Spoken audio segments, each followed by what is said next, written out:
Depuis la V6 1.1, il est possible dans NTX de définir un module à l'aide des modèles de référence. En effet, historiquement, un module est défini dans NTX via une librairie. Pour des capacités de Simulink à compiler en delta, il peut être intéressant d'utiliser un module en modèle de référence. C'est ce qui avait été expliqué dans l'étape tutoriel 3H, où pour un module initialement défini en librairie, par exemple en prenant ce module, voilà, donc on voit qu'il est défini en librairie, on pouvait le convertir automatiquement en modèle de référence via la colonne MR de la vue module. Voilà, en validant que l'on voulait bien y procéder, on obtenait donc un modèle de référence, c'est ce que l'on obtient ici. Donc ça fonctionnait bien. Après, ce qui pouvait être intéressant, c'est évidemment d'utiliser un maximum de modèles de référence dans l'assemblage. Et c'est là où cela avait ses limites, puisque il fallait alors, de ce fait, à l'échelle d'un assemblage, procéder à l'utilisation de la colonne MR, module par module, à l'échelle d'un assemblage. Donc ici, il y en a 14. Par contre, ça peut être très vite fastidieux, suivant la quantité de modules qu'il y a dans un assemblage. C'est la raison pour laquelle cette version V6 1.1.6 utilise ce bouton libmr qui permet de convertir à l'échelle d'un assemblage un groupe de modules automatiquement. C'est ce qui est expliqué à l'étape 3i que l'on installe. Voilà qui est fait. Donc en introduction de cette étape, on réexplique effectivement le pourquoi et la motivation de ce bouton. Pour qu'il soit accessible, il suffit de sélectionner un assemblage dans la vue Assemblies. À ce moment-là, libmr est accessible et en cliquant dessus, on voit apparaître cette interface. Cette interface va en fait spécifier à l'utilisateur la demande d'une version cible. En effet, il va être fastidieux de demander module par module une version cible pour l'ensemble de la conversion. C'est la raison pour laquelle une unique version va être utilisée et pour les modules et pour l'assemblage, tout en conservant l'assemblage source et son contenu.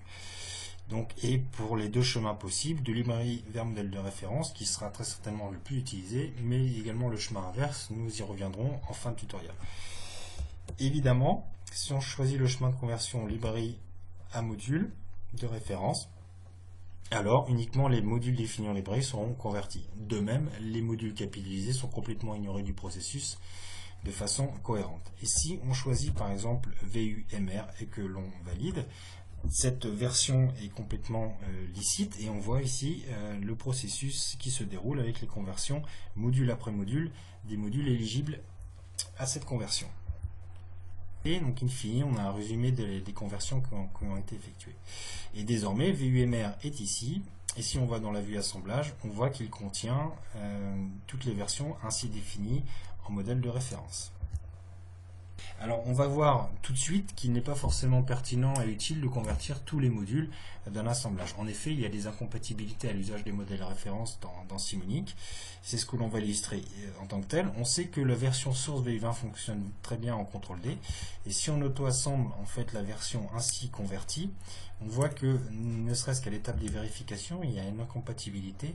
C'est que ce module Anabis VUMR est trigué par un signal, ce qui n'est pas accepté par les modèles de référence. Et donc c'est là qu'on voit qu'il est tout intéressant de faire un mix entre la version source et la version cible en fonction du contenu des modules. Et c'est là où il peut être intéressant en fait d'attacher à l'assemblage converti l'assemblage source. C'est ce que nous faisons ici en VU20. Voilà, et dans ce cas en fait VU20 est attaché à l'assemblage ainsi converti. Et à ce moment-là, en procédant à une synchronisation, on a une comparaison de VUMR avec VU20.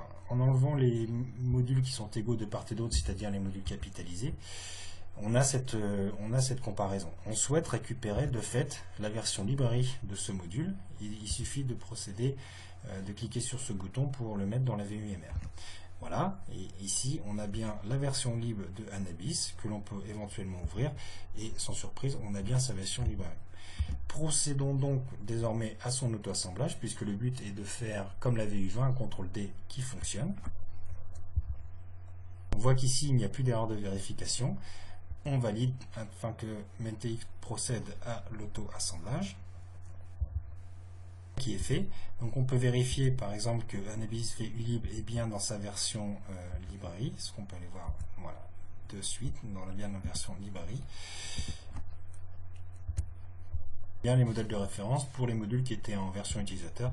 Bien sûr, les modules capitalisés, on retrouve à l'identique, n'ont pas été convertis et sont encore dans la version librairie. Et là encore, on va avoir une incompatibilité en fait de contenu avec les modèles de référence. Voilà, il s'agit du module Trick Signals. En effet, si on va aller voir le contenu de ce module dans l'assemblage, voilà, on observe que ce module contient des fonctions de code générateur et comme les RTI blocs, en fait, ce contenu-là n'est pas compatible d'un modèle de référence. Donc là, on souhaite revenir à la version librairie. Donc là, on peut aussi procéder par la synchronisation. C'est pas forcément une obligation, mais on peut utiliser ce moyen en sélectionnant le VUlib et donc en le mettant dans le VUMR. Voilà qui est fait. On voit que le trig est dans sa version VUlib et si on procède à un auto-assemblage, eh bien on peut observer que ce module est bien dans sa version librairie, voilà, qui elle est bien compatible des fonctions de code générateur. De telle façon que si on procède à un CTRL-D, comme la version d'origine VU20, l'ABL avec ses modèles de référence et ses librairies fonctionne en tant que tel.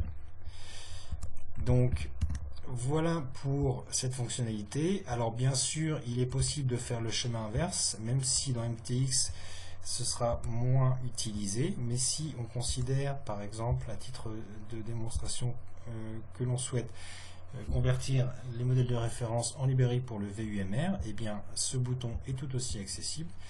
Et voilà, on choisit à ce moment-là ce chemin de conversion. Et si on met VUlib, typiquement ce qu'on disait tout à l'heure, c'est que cette version 1 ne va pas être acceptée puisque les VUlib existent déjà.